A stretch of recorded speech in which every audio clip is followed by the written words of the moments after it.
Konnichiwa, bitches. Okay, time for video number 2 for me. Um, I was gonna tell you about Japanese food.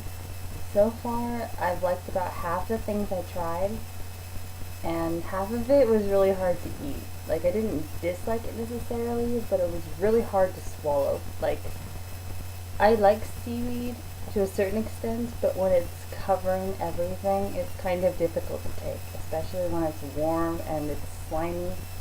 But overall, I've liked most things, I guess. There were also some rice dishes that just tasted really thick and difficult to chew. Or I just had too much. The first week, my homestay mom kept giving me so much food, and I'm such a light eater that she couldn't believe it. Like, she was like, "Aren't you still hungry? Don't you want to finish it?" I'm like, I'm trying. So I would sit there and force food down my throat. And speaking of food, I have a challenge for you. It's known in Japan that you have mayonnaise on your pizza pretty typically. And I haven't tried the Japanese pizza yet.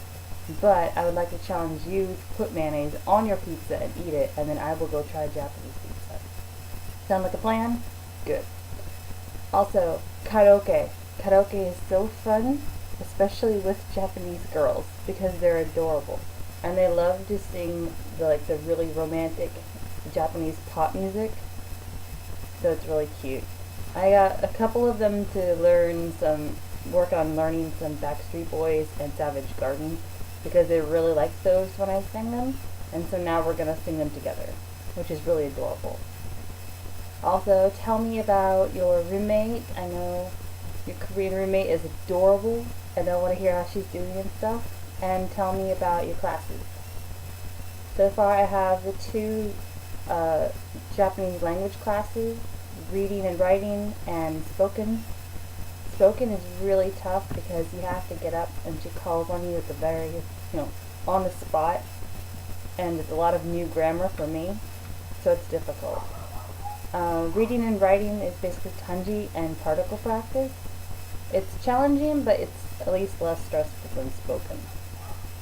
And my 2 elective courses are a mythology course, which is the bomb. It's amazing. And a survey of Japanese art history, which is also really interesting because it keeps in a lot of religious aspects and a lot of the culture of the time. So it's really great. Okay. So, pizza challenge. Tell me about roommate and your classes. Love you. Bye.